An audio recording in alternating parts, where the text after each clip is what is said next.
Welcome to Documentary Reel. We've all heard the phrase, right? The British Empire, the empire on which the sun never set. It was absolutely massive. But in this explainer, we're not going to talk about its rise. We're talking about its end. And more importantly, how the story of that ending was quite literally set on fire, all part of a top-secret operation to erase the darkest chapters of colonial rule before anyone could even think about writing the history book. What's burnt won't be missed. Just think about that for a second. That's what a British officer actually yelled in 1963 while he was chucking hundreds of files into an incinerator. Now, this wasn't some routine spring cleaning. No way. This was a clue, a single thread that, when pulled, unraveled a massive, covert operation to systematically destroy the most incriminating parts of imperial history. We're not talking about a few shredded papers here. We are talking about a bonfire of the archive.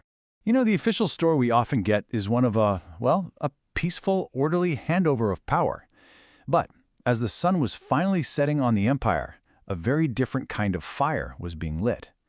This wasn't a war against rebels or insurgents. This was a secret war against memory itself, fought by officers on the ground who had one monumental, secret task: to scrub the historical record clean. So, how in the world does a global empire make its most inconvenient truths just vanish? Well, you don't just hope people forget. You create a policy. You give it a nice, harmless-sounding name, and then you execute it with ruthless, bureaucratic precision all the way from the Caribbean to Southeast Asia. This was a systematic demolition job on history, and it was all designed to control the narrative for generations to come. Eventually, it got a code name, Operation Legacy. The name itself is just dripping with irony, right? The whole goal was to shape the legacy of the empire by handpicking what future generations would ever get to see. And the plan was brutally simple. If a document could embarrass the government, the crown, or any of its local allies, it was either getting destroyed or it was being secretly packed up, shipped back to Britain, and locked away from, everything. Now, this whole thing didn't just pop up overnight.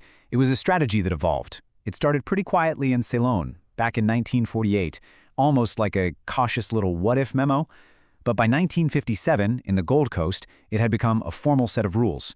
And then, as the 1960s hit and that famous wind of change started blowing through Africa, the policy morphed into something way more sinister, with new code names and a deeply, deeply disturbing new rule about who could be trusted to do the dirty work. So what exactly were they looking for? What made a file dirty? Well, officials were given a checklist. First, the obvious stuff: anything that might embarrass Her Majesty's government. Sure. Anything that might compromise intelligence sources? Of course. But here's where it gets really interesting. They also destroyed anything that might be used unethically by the new governments, or embarrass members of the new local government. This wasn't just about protecting Britain, it was about protecting their collaborators, too. A real full-service historical cleanup. Okay, but for a plan this huge, secrecy was everything. Absolute. So who could you possibly trust with a task this sensitive? Who gets to decide which parts of history get saved and which parts get burned? Well, we actually have official guidance from Uganda in 1961 that is chillingly specific. It says the entire operation was to be known to and carried out by A civil service officer who is a British subject of European descent. Yep, you heard that right. Let that sink in for a second. The policy was explicitly racialized. It didn't matter if you were a highly trusted, long-serving British subject from Goa or Asia or anywhere else. If you weren't of European descent, you were considered a security risk.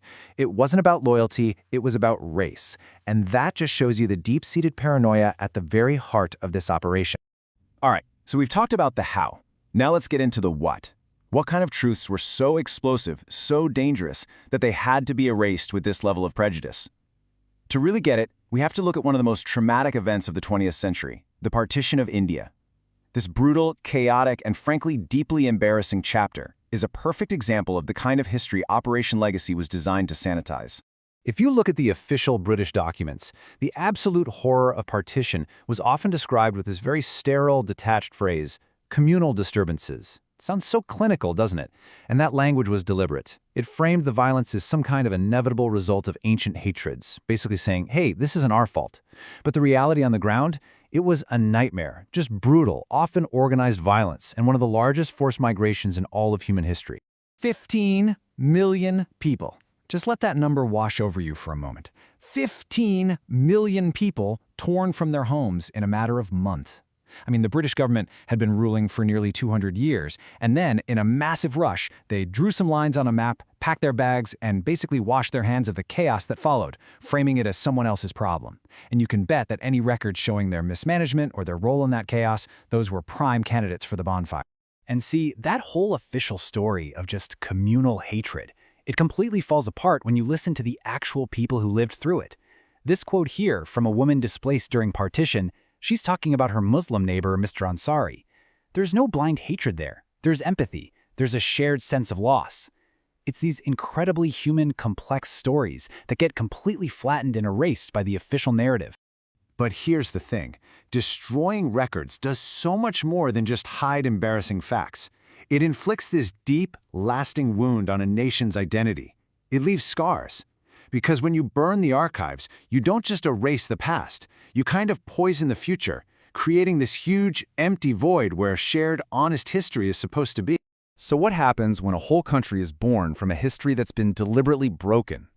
Well, you get what scholars call a post-colonial identity. And really, it's this constant, exhausting negotiation between who you were, who an empire told you that you were, and who you're now trying to become.